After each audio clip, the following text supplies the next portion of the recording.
This is PTV World. I am Syed Shabahat Ali and you are watching Faultlines.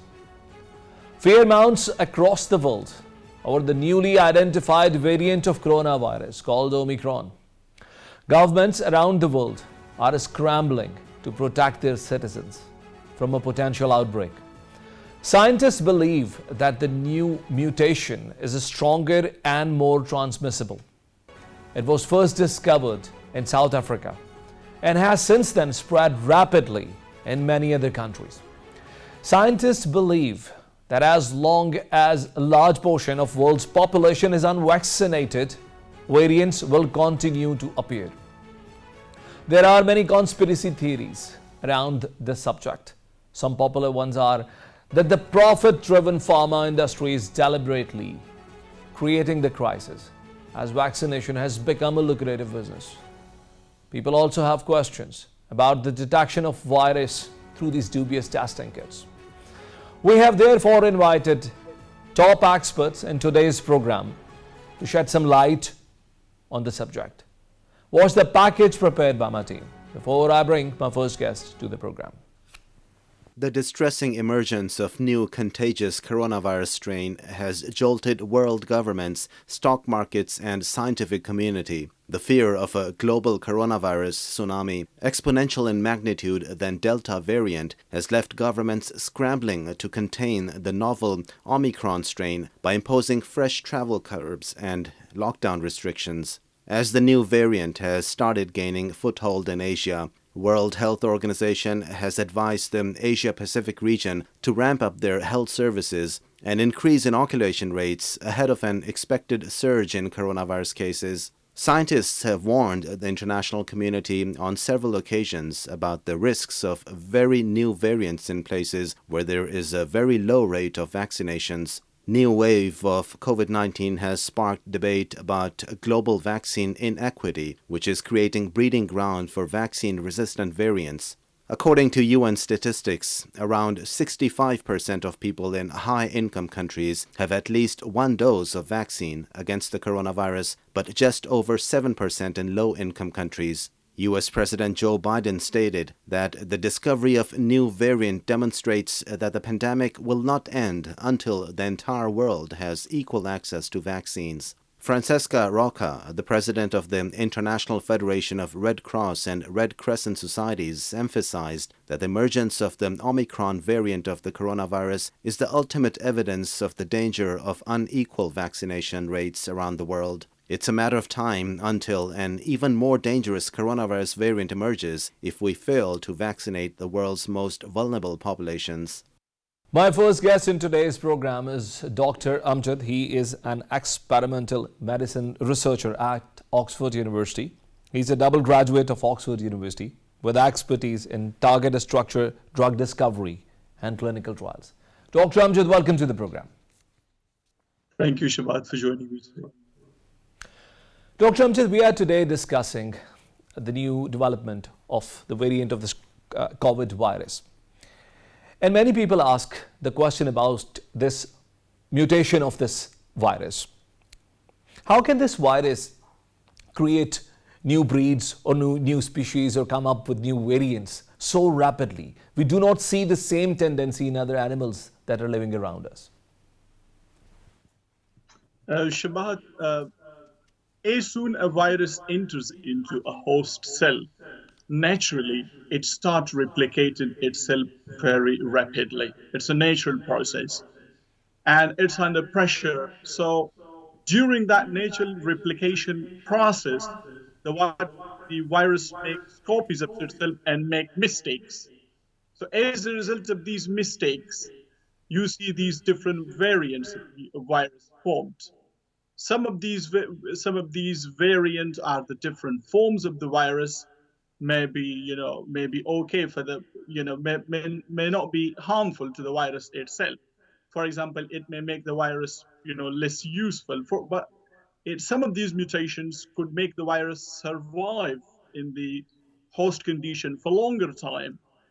What we see in the COVID-19 SARS-CoV-2 virus, we have seen tens of thousands of changes, genetic changes, mutations we call it, And most of them seems to be not affecting the virus itself, either in the form of transmissibility, either in the form of binding tightly to the human lung cells. What we see in some of these variants detected, or the changes that occurred in the virus, like in the beta, gamma, delta, and now this new variant, is actually these changes happen in the region of the spike protein of the virus. And the spike protein of the virus is the part of this coronavirus that actually attaches to the human lung cells, making the virus unable to enter the human lung cell. So that's why these changes or mutations are considered vital or crucial.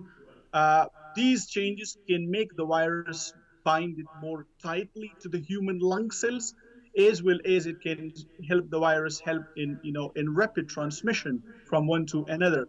And because most of the vaccines that are developed for the SARS coronavirus, immunity, they are basically targeting the coronavirus spike protein. That's why, these mutations, particularly in the spike protein of the coronavirus, are considered as vital. It's because the vaccine targets the spike protein region of the coronavirus. So the work, the current changes we see, mutation we see in the new variant of this SARS-CoV-2 is that this new mutation has 50 mutations. This variant has 50 mutations altogether. And out of the total 50 mutations we see is 30 mutation itself in the spike protein region of the coronavirus, and 10 mutations in the receptor binding domain of the protein, which is the part of the protein which first makes initial contact with the human lung cells. So, of course, 30 mutations alone in the part of the protein, the spike protein of the coronavirus, on the basis of which all the vaccines are designed to tackle. Of course, it's a matter of concern, the scientific community, uh, and that's why, experts around the globe are, advising that we must be more cautious and, Dr. stop Amjad, all. Dr. Amjad, this is getting a bit more complicated. Just for the sake of convenience, let me simplify my question again. Are these viruses smart enough to modify themselves, or is this modification happening naturally? Because science, meanwhile, has been able to overcome few more deadly viruses, like smallpox has been eradicated entirely from Earth, and polio has been limited to very few countries now. What is science doing about it, or are we helpless when it comes to COVID virus so far? Shabbat, as I mentioned earlier, the replication of the virus inside the human cells is a natural process which occurs, under pressure. And during that replication process, the virus does make mistakes. And as a result of that mistakes, we see the development of new variants of the virus. In the case of the viruses you mentioned, the current research has demonstrated, the emergence and evolution of new variants as we see in the evolution of this new variants of the SARS-CoV-2. So that process happens naturally. We cannot, a human cannot control it. Uh, in a way, sort of, that natural process. All we can do is to restrict, antibiotic drugs, agent to prevent the replication of the virus. But once the virus is in a single human being, it has the opportunity to replicate. So as long as the virus is out there in the community or in the world, even in a single fashion, it will replicate. And for example, it makes a copy which is more transmissible or variant, it will keep doing replicating. Uh, we have to just keep an eye. That's what the extensive genomic sequence research across the UK and going on to keep an eye pandemic and the other scientists around the world, should a new variant become emerge. Dr. Amjad, do we know much about this new variant, how deadly or how serious this can be? Because uh, apparently the entire world is too much worried about it, and some believe we are perhaps overreacting to this new kind of virus. What I can tell you, there is not that much information clinically available. All information currently suggests that this virus has heavy mutation. It has 32 mutation in the spike protein, which actually enables the virus to enter the human lung cell, as well as it has 10 mutation in the receptor binding domain, that part of the coronavirus which first make contact with the human lung cell. If you look into the Delta variant, that has only uh, two mutation and in the spike protein, and this new variant has 10 mutations in the has 32 mutation in the spike protein. So at the moment, there is only limited data available clinically from South Africa. All we know so far that about there is a number of people in South Africa who has been with this who has got basically reinfected with the SARS-CoV-2. There is a limited data so far available. In the absence of any unknown data to see what the implication of this new mutations will be on, let's say, the transmissibility or the infectivity or on the development of the severe disease condition. At this stage, there is no data available to support predict anything about these new mutations. But all we know that in the absence of lack of data, we should adapt to the highest level of precautions as we can. Thank you very much, Dr. Amjad, for being a guest in my program. It was such a privilege to have you here. Ladies and gentlemen, this was Dr. Amjad from Oxford University telling us about this new variant that he has told us has come with 30 new mutations, which is quite a lot because the last variant, Delta, had only 2 mutations. While he also informed us that there is not enough clinical evidence with regards to this new variant, we do not know how deadly it can be in a long run. But anyways, countries are taking extreme precautions.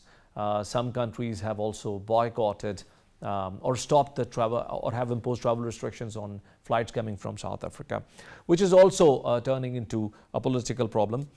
As I said earlier, there are many questions with regards to COVID virus and the way it is being dealt by the experts from across the world. I have today invited Dr. Tahir Mahmood. He is a scientist based in Norwegian Resource, working for Norwegian Resource Center. He's based in Viken, Norway. He's also a member of Association of Pakistani Physicians in Europe. Dr. Tahir, I welcome you to my program. Dr. Tahir, we are today talking about COVID virus and its new mutation that has surfaced recently, and the entire world is thinking about it. Countries are trying to plan it out. What do you say about this new variant? How deadly or how difficult it can be for the countries that are still trying to come out of the crisis created by the previous variants of the same virus? Regarding this variant, how deadly it is, definitely, at times the data is at stages. Number one, traceability is high because it's a protein analysis which has been done, and it's 2 type of proteins. One is the N67GK, and the other one is P681H, which are which can consider as highly the traceability is very high.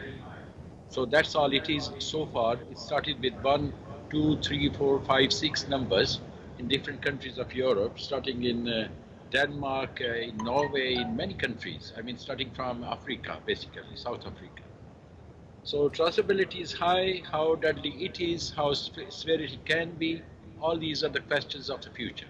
We cannot tell, nobody can tell at this stage.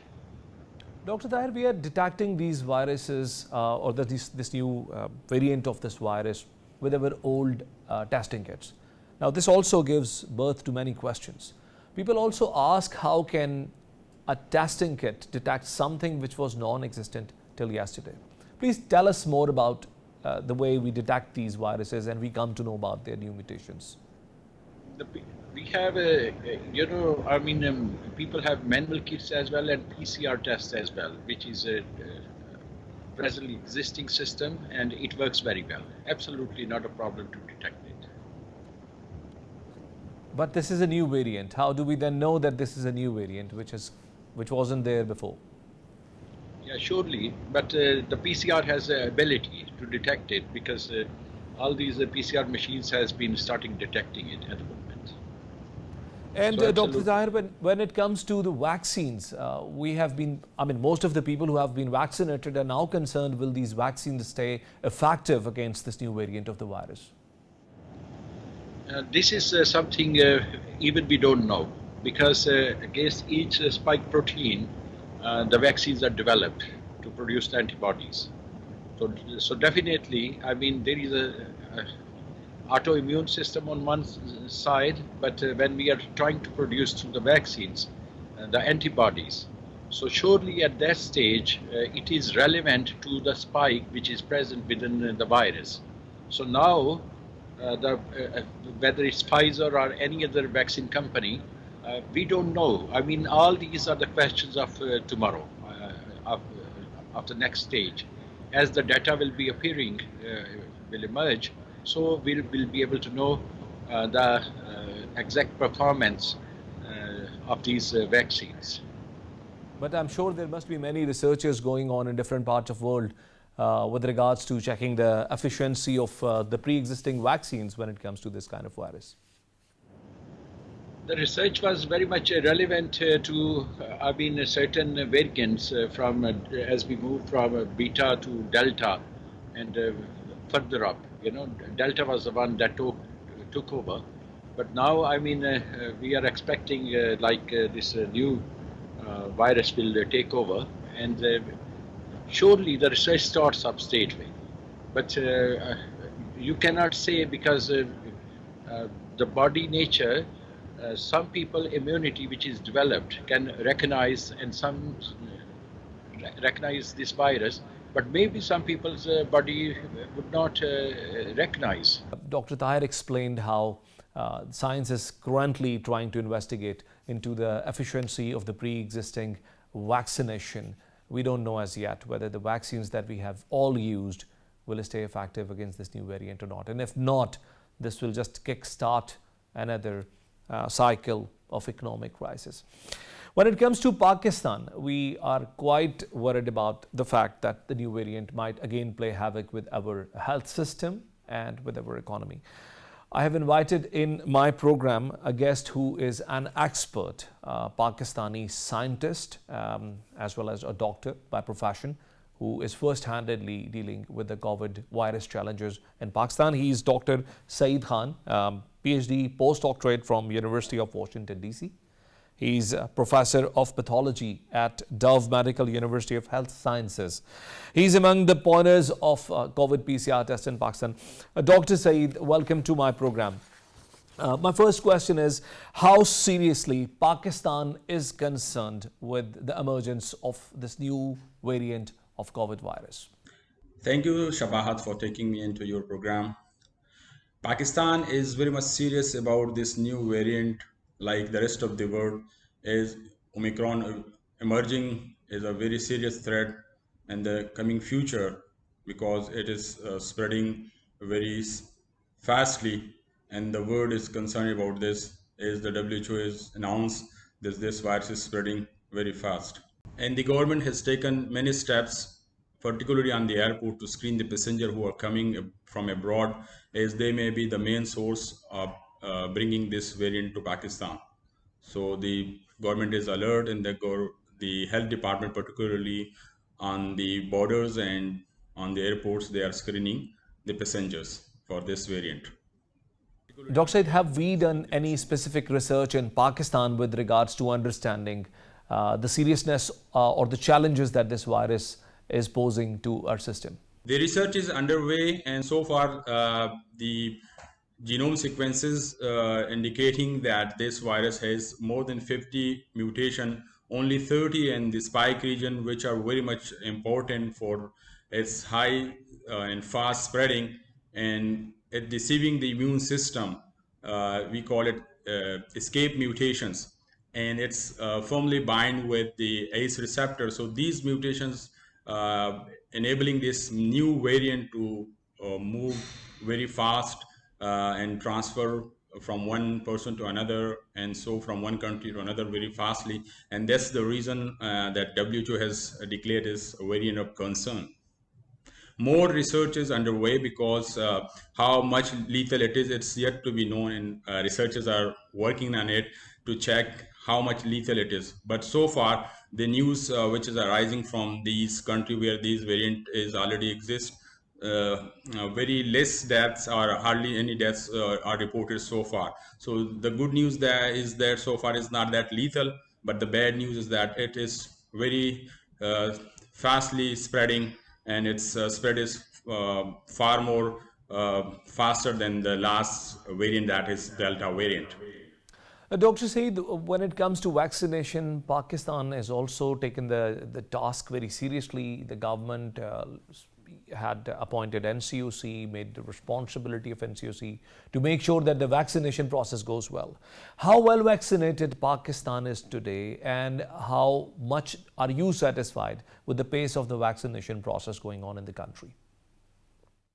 The vaccination program, particularly in Pakistan, is going very good at the moment, and so far 125 million people been vaccinated. But we have still a large number of population which are yet to be vaccinated. So we need to speed up further our vaccination program and should reach to each single person who is yet to be vaccinated.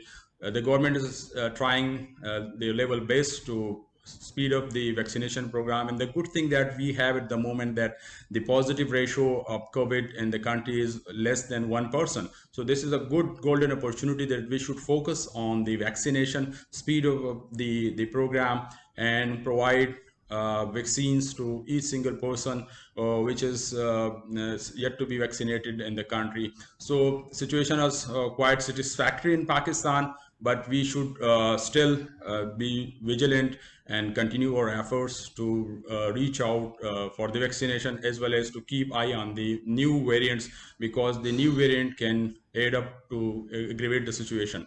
So things are satisfactory at the moment, but we need to be on our toes to continue our efforts to tackle this pandemic in Pakistan. Thank you very much, Dr. Saeed Khan from Dow University of Health Sciences, Karachi, for being a guest in my program. Ladies and gentlemen, we'll take a break and we'll join back with the second segment of the program. Stay with us.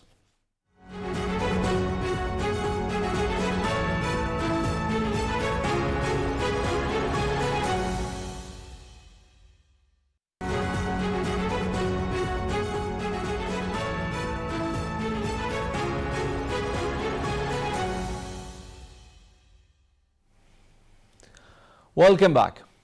While most of us are living our lives with our stomachs filled with food, the situation is dire in Afghanistan for even the people who recently belonged to a affluent class. An African philosopher once said, "You cannot tell a hungry child that you fed him yesterday."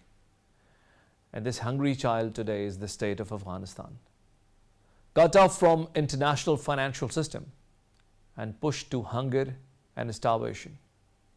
According to a soft statement by UN representative for Afghanistan, Deborah Leon, 38 million people are facing the crisis level of hunger and a food emergency that is worsening with winters. And the main cause of the financial problem is the sanctions on Afghanistan, or to say sanctions against Taliban. Few believe this is the result of American anger of being a loser in 20 years long war. Other believes it is too harsh of a punishment to be justified under any vague reason. With incredibly close Qatar talks that have closed without a result, the hopes of getting an immediate support for Afghanistan has faded off. Meanwhile, there are fresh border skirmishes reported between Afghanistan and Iran. Is this a sign of emerging of some new fault lines in the country? My guest in the program is Iftikhar Firdos. He's PhD in psycholinguistics. He is a freelance journalist, anchor, regional expert. He's remained editor of Pakistan's top two leading news media outlets. Iftikhar, I welcome you to my program. Thank you, Shiva. Iftikhar, we are discussing in the beginning the Qatar talks. There was a time when Qatar talks were convened between Taliban, being the fighting side, and the United States government, bypassing the Afghanistan's government, the Afghanistan's then government. But today's Qatar talks are between the leadership of Taliban and the representative of United States. Supposedly, these talks were going to bring some financial rescue for the country that is now in deep economic miseries. But we didn't have any outcome or any defined outcome of these talks, except for some vague statements that can be turned to any side. What is your assessment of these talks, and how do you see the developments? On the basis of just an assessment, but based on information, there's a statement that recently just came up about 2 hours ago from Emmanuel Macron, in which he's actually suggested that there are some security measures that are about to be adopted, but the European Union, as a collective whole, is going to establish itself in Afghanistan as a single entity, much of it owing to the financial crisis of Afghanistan.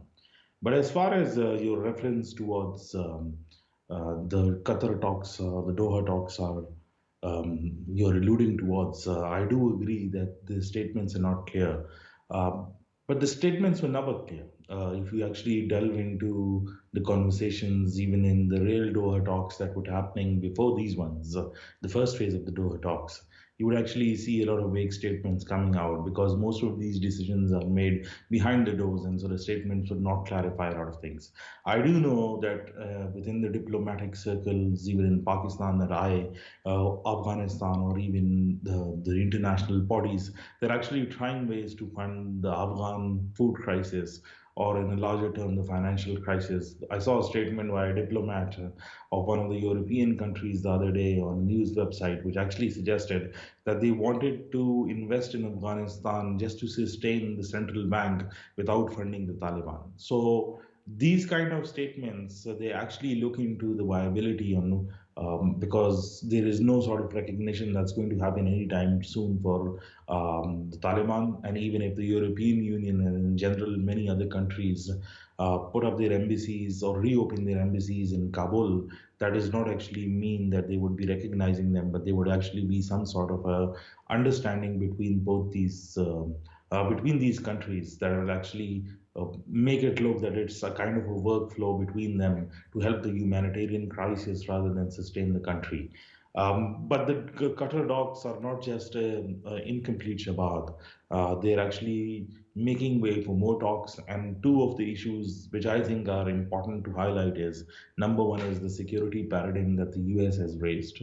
And the second thing is that we never saw in the first round of Qatar talks, we saw that the State Department on its website and the PR that they released to the world actually say that it's going to be about that the Afghan government needs to be inclusive.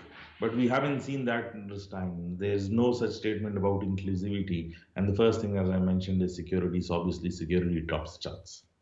When it comes to Afghanistan, at the moment, it is a huge economic turmoil where we see that it's entirely disconnected with the international banking system. We also see that there is a number of countries that are trying to help but looking at each other. No one is perhaps taking the lead except for Pakistan. How do you see this looming economic crisis and the crisis of hunger in the country?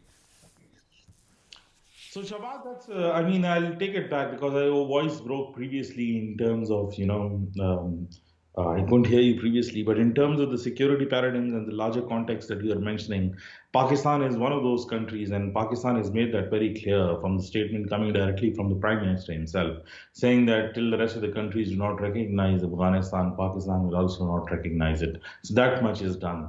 But as far as Pakistan is concerned, and Iran also, the case is pretty much different because officially, although we have people in terms of migrating towards Pakistan, the numbers are quite low in comparison to the actual flow that might have taken place. Because if you look at the UNHCR figures coming from across the border in the beginning of this month or at the end of last month, you can actually see that about 36,000 Afghans have actually made it to Pakistan so far. Most of them are actually looking for job opportunities, and it's running away from the famine basically, and not just because of the famine, but mostly because of the security situation. And if you actually look at the graph in those times, that actually why are these people migrating and what time they have migrated on, 87% of those individuals have actually migrated from August 15. But the unofficial statistics are pretty high. There are about 12,000 people that are willing to leave or have left Afghanistan on daily basis since August 15. Um, and most of them are actually trying to make their way either to Europe, or the only way to do that is to come towards Iran or Pakistan. So obviously Pakistan has its own economic woes, and on a policy level, you can actually see the problems because only 43% of the refugee status at this point has been funded. The UNHCR officially has that on its website. So there is a huge funding gap that needs to be bridged if the Afghan crisis needs to be addressed. That's why I think Pakistan has been reluctant to open out its free border movement. However, there we have seen the relaxation on all its borders for allowing people to actually come in, and on emergency basis, on hospital emergencies. It's not just Pakistan, but also Iran and also the Central Asian republics where people will be making their way. But Shabbat, as this crisis widens and we see the winters becoming more aggressive, we might see a lot more migration than actually we have seen in previous months. Iftikhar, thank you very much for bringing out this IS phenomena, which has now caught attention of many from around the world. We had not heard a lot about IS while United States was fighting against Taliban. It was Taliban that would sit in the center of the discourse, which was going out of Afghanistan. But but during the exit, United States just put everybody's attention toward the new emerging phenomena of Daesh or IS. Tell us more about it. When did it start and how serious of a threat it is today for Afghanistan? So as far as Daesh is concerned, the first occurrence of Daesh, the emergence of it in Afghanistan, starts from 2014 in the areas which they have currently have exercised their stronghold in the areas of Nangarhar and Kunar province bordering Afghanistan, bordering Pakistan's areas. But what basically, in terms of IS, is that initially it had quite a strong link to its central subject in Iraq and Syria. And from what statistics have been made available globally, we see that almost $100 million were poured into the Khorasan chapter at that particular point. In the beginning, most of these fighters were ex-Taliban from Afghanistan, and they were also from Orakzai agency in Pakistan, who had joined in, and from they were breakaway factions that we saw from the TTP, basically, because initially when the TTP was in the hand of the Masood Taliban faction in South Waziristan. And then later on, we saw Mullah Fazlullah taking the command of the Tehrik-e-Taliban and the Masood faction slipping away from the main organization. And that is why once when that happened, there was an internal fight between the Pakistani Taliban um, and some of the breakaway factions who thought that the fight was more for leadership actually moved towards ISIS for the lure of the larger caliphate and more of a global agenda. And we saw their leader Hafiz Saeed Khan at that particular time joining in with Abdul Rauf Khadim and joining IS Central. A statement was made public by the IS Central and their spokesperson from Syria. And we saw a lot of the first emergence of Daesh in Afghanistan with a lot of atrocious activities, almost inhuman the way that they had actually captured some people who had aided the Taliban. Mm. And so This phenomena, as you've rightly highlighted, we did not hear much about, but it was still present over there. And one of the reasons that we didn't hear much about it because the numbers were always not as many, and the Taliban were much larger in number. So even if IS had some sort of presence in Afghanistan, the attacks that were carried out by the Taliban, IS attacks were overshadowed by them. So they were about by the time the United States aligned itself with the Taliban, and we are talking of the time between somewhere between 2016 and 2020, and even till recently, a lot of Islamic State Khorasan leadership was targeted by um, we know that by the US drone strikes, almost all its leadership were targeted by drone strikes. And we saw a collaboration between the Taliban and the US. We also saw, um, aid in terms of intelligence and also in terms of ammunition coming in from Iran because they saw IS as a growing threat. But Iran's point of view has been totally different, saying that it was more of a US tool that was to bring it close towards its border from Afghanistan to cause destabilization. But where IS is concerned, at that particular time, from 2006 and 2020, we see that they have been relatively trimmed as an operation by the Taliban and NATO. It is only after August 15 that we've seen the re-emergence, as in Khorasan, and carrying out deadly attacks.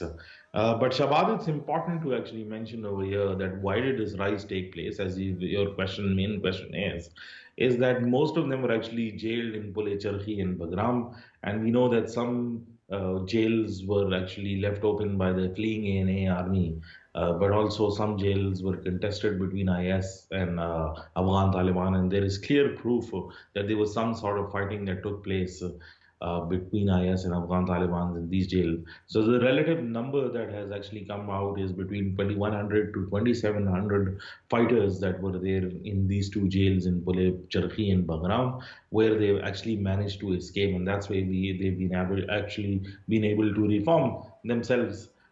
Interestingly, you alluded towards the attack that was carried out by the IS bomber at the Hamid Karzai International Airport against the American forces. But if you look into the propaganda literature and the responsibility claims, and you check the profile of the bomber he himself was one of the persons who was in jail prior to the jails being opened up and militants being let free. Even we've seen that attacks being carried out in the Imam Bargas and during Friday prayers, or Taliban being attacked in suicide attacks. So it's interesting that these profiles are not just local, although some of them might claim to be local, but we've seen that most of the IS claims in terms of their profiles of these bombers. But Iftikhar, that actually brings another very interesting, end to this conversation, or it actually takes us to a new path. And the new dimension is that whether there are some areas that these people have under their control, or are they playing against Taliban with the same strategy that Taliban once had, and that is not to keep immediate areas under capture, but to hide, attack, and disappear. And if that is the case, do you believe that it will ever help them to establish a caliphate and to dismantle an entire government of Taliban, or is there strategies to kill the Taliban government by 1,000 wounds? Take over territory or actually the Afghan Taliban in large numbers. Currently, we see the tactics, and it has all the markers, Shabazz, if I might take the audacity to say, the way that Daesh is acting in Afghanistan, it has all the markers of the initial days of Iraq and then Syria ultimately. Because we've seen them consolidating small spaces, working in smaller groups, which are they call katiba in their own terms, which exist of cells of almost 5 to 7 individuals, and they carry out these targeted attacks in different parts. The United Nations security report that was released earlier last month actually said that they had raised the alarm bells in Afghanistan because now almost it's not just Nangarhar and Kunar, but almost every province in Afghanistan, they say their intelligence suggests that has IS presence now, which is quite a huge thing. Uh, But the Taliban have often shrugged off the IS threat as saying that it was just a menace for them. But the kind of attacks that been carried out, in particular in areas that are stronghold of the Taliban, and not just that, also in terms of high security zones which the Taliban have guarded, it does look that these are more guerrilla tactics through which they will destabilize the Afghan government and look for more recruits. I do know, and this is an information-based opinion, not an analysis, that most of IS propaganda that is coming in from the Khorasan chapter is mostly either in Urdu and even more than that in Pashto. So they're looking for recruitment in these localities, and they've also we've seen a laxity in terms of the rules to recruit people. Also, Shabad, interestingly, and I'm sure you might have read upon that as well, is that some of those people that we have been working with the Afghan National Army and some even intelligence agencies, the NDS previously, have actually joined IS. Why has that happened is actually a question that I asked myself. And if you look in Afghanistan, IS seems to be the only force at this particular point after Panjshir that um, has the stability of insurrection against the Afghan Taliban. And I think the lure of creating a parallel state within Afghanistan to counter the Taliban, IS will definitely be attraction in the future, and we might see it growing. But in immediate basis for them to actually hold territory and carry large-scale attacks, I don't think that is a possibility. But it is not just a threat for the Afghan Taliban. We've seen there the IS phenomena of ending the borders with Iraq, between Iraq and Syria, and the Durand Line issue in Afghanistan is also one of those things, because the Khorasan chapter does not only consist of areas of Afghanistan, it exists within their own ideological map. It exists the same old, centuries old map, which does not include national boundaries, and in Pakistan it includes area till Atak. So obviously, it's not just a threat just limited to Afghanistan. If the phenomena grows, it will be an existential threat to Pakistan as well. Iftikhar, lastly, as you mentioned, they are also trying to, the IS is also having an aim of expanding beyond Afghanistan, getting into the old Khorasan region that has some part of Central Asian Republic in the past, and it also had some parts of Iran in it.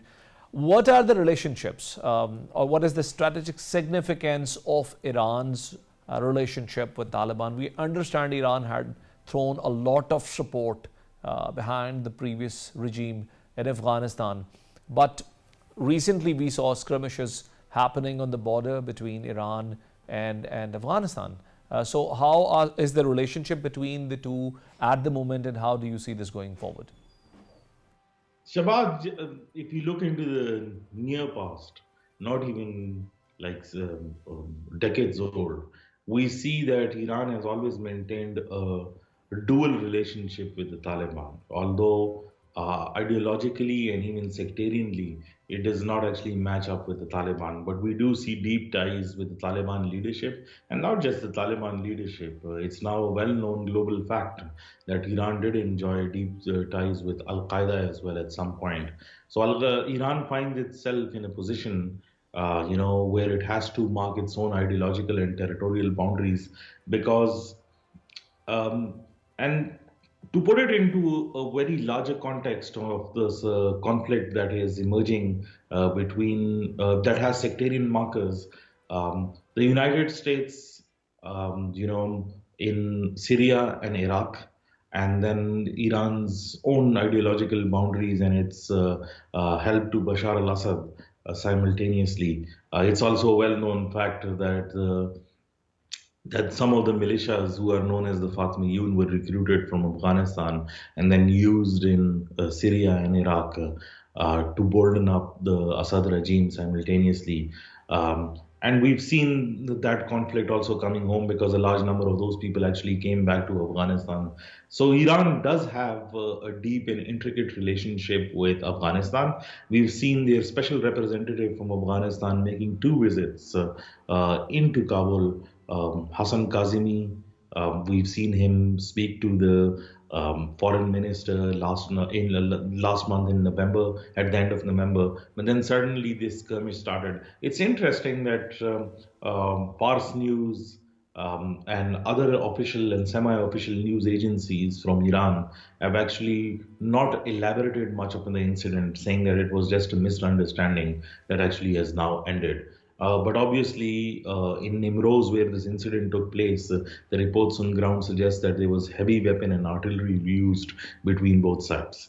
And I'm pretty sure that well, the ground soldiers of the Afghan Taliban would probably not realize the importance of Iran in erecting this Taliban regime simultaneously, because obviously Iran, was one of the countries who actually favored the Taliban and to keep the Americans engaged in central Afghanistan rather than move towards their border, because they thought that their own boundaries would come under violence and attacks once the Americans gained traction towards their borderlands, which did not happen. So, this, in my opinion, this skirmish would probably be from the lower cadre in the Afghan Taliban, who might have opened fire because of some misunderstanding also, but not does not have any larger context. Thank you, Iftikhar, for being a guest in my program today. Ladies and gentlemen, we just heard about the crisis of Afghanistan. Afghanistan today is in a state of peril. There is hunger, pain, disease, diplomatic isolation, absence of trade, absence of food, absence of livelihood. And in these immense times of perils, I will only say Afghanistan has a future. We'll join you next week with another program. And until then, Allah Hafiz.